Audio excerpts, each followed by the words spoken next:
Hello good morning students, class +2 chemistry. देखिए आज हम डिस्कस करेंगे अपने यूनिट का पहला group number 15 that is nitrogen family. जो नाइट्रोजन फैमिली होती है उसकी आपकी जर्नल इलेक्ट्रॉनिक कन्फिग्रेशन होती है NH2NP3। आपके नाइट्रोजन फैमिली के मेंबर्स होते हैं nitrogen, phosphorus, arsenic, antimony, bismuth. इसको याद करने का तरीका क्या है? नाना पाटेकर असेंबली सभा में बिदका। इनकी जर्नल प्रॉपर्टीज़ की बात करते हैं। इलेक्ट्रॉनिक कन्फिग्रेशन हमने बताया कि इनकी जर्नल इलेक्ट्रॉनिक कन्फिग्रेशन क्या होती है आपकी NH2NP3। तो आपके P के ऑर्बिटल में कितने इलेक्ट्रॉन्स हैं? 3 इलेक्ट्रॉन्स हैं। 3 इलेक्ट्रॉन्स का मतलब क्या है? P का आपका हाफ फील्ड ऑर्बिटल है। क्या है? Half field. और जो आपके हाफ फील्ड और फुली फील्ड कॉन्फ़िगरेशंस होती हैं वो क्या होती हैं? मोस्ट स्टेबल होती हैं। तो इस वजह से जो इस ग्रुप के एलिमेंट होते हैं वो क्या होते हैं? बहुत ही कम रिएक्टिव होते हैं, लेस रिएक्टिव होते हैं, रिएक्टिव नहीं होते हैं। इसलिए नाइट्रोजन आपका किसकी तरह बिहेव करता है? नोबल एलिमेंट की तरह। नोबल एलिमेंट के कहने के मतलब क्या होता है कि वो आपका बहुत ही कम कंडीशन के अंदर क्या करता है? रिएक्ट करता है। उसके बाद हम बात करते हैं आपकी एटॉमिक एंड आयनिक रेडियाई की।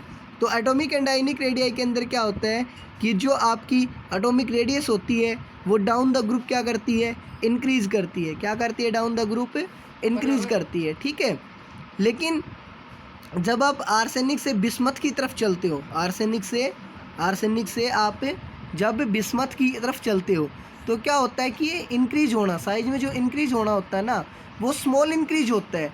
स्मॉल इंक्रीज होने का रीज़न क्या होता है आपका? स्मॉल इंक्रीज होने का रीज़न ये होता है कि मैंने बताया था आपके 3rd से 4th और 4th से 5th पीरियड के अंदर D और F ब्लॉक एलिमेंट्स आ जाते हैं।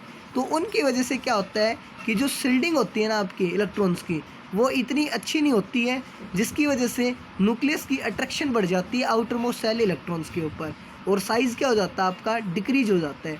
तो जिसकी वजह से जितना इंक्रीज होना चाहिए था साइज़ के अंदर उतना इंक्रीज डाउन द ग्रुप में नहीं हो पाता है। तीसरी बात करते हैं आयनाइजेशन एनर्जी की।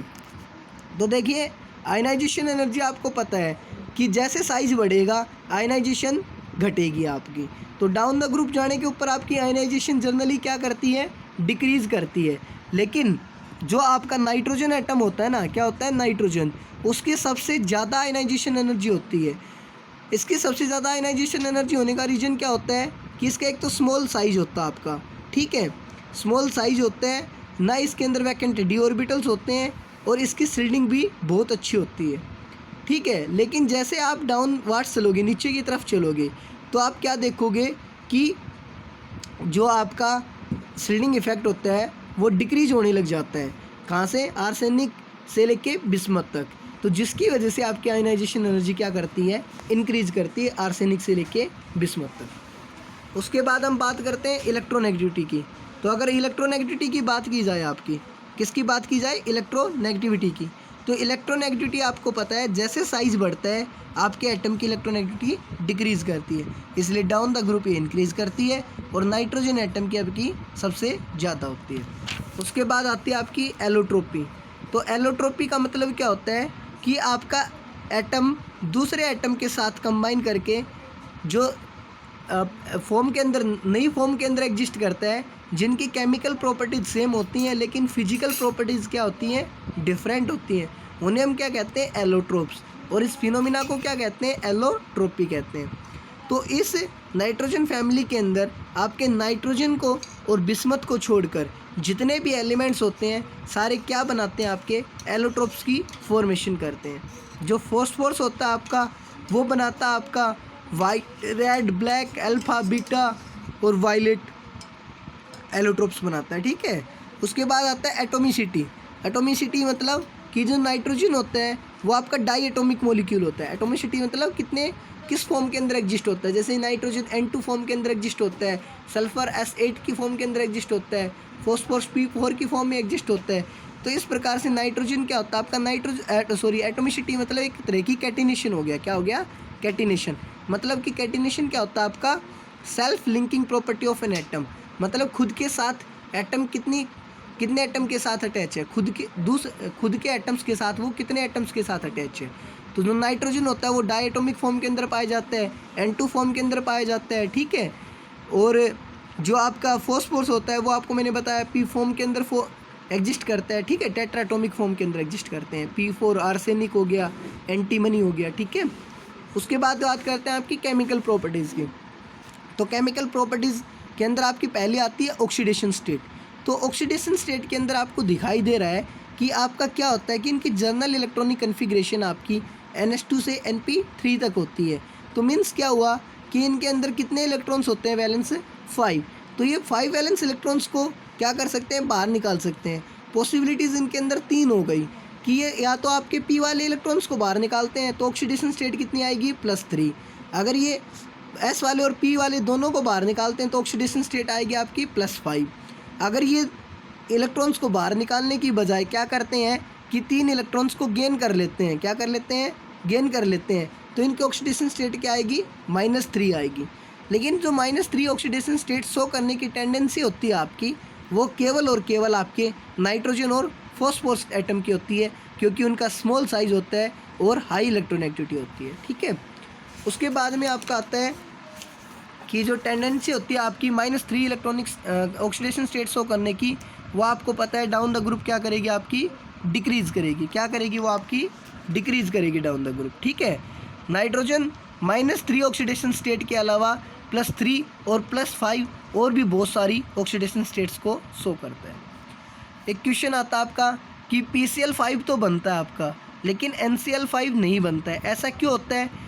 PCl5 इसलिए बनता है क्योंकि फॉस्फोरस के अंदर आपके वैकेंट d ऑर्बिटल्स होते हैं, जिनके कारण वो क्लोरीन के इलेक्ट्रॉन्स को एक्सेप्ट करके बॉन्ड बना सकता है, जबकि नाइट्रोजन के अंदर आपके वैकेंट d ऑर्बिटल्स नहीं होते हैं, जिसके कारण वो NCl5 की फॉर्म में एग्जिस्ट नहीं करता है। उसके बाद आता है कि why nitrogen show anomalous behaviour than other elements of this group. तो इसके अंदर एक बिल्कुल सिंपल सी बात होती है कि जो अपने ग्रुप का पहला एलिमेंट होता है वो अपने से सारे जो एलिमेंट होते हैं उससे अलग बिहेवियर शो करता है। ये चाहे आपका किसी भी ग्रुप का एलिमेंट हो, ये क्वेश्चन आपका किसी भी ग्रुप के अंदर आए तो आप इसके अंदर रीजन क्या लिखोगे कि वो स्मॉल साइज होता है, हाई इलेक्ट्रोनेगेटिविटी होती है, absence of vacant D orbital होता है, ठीक है।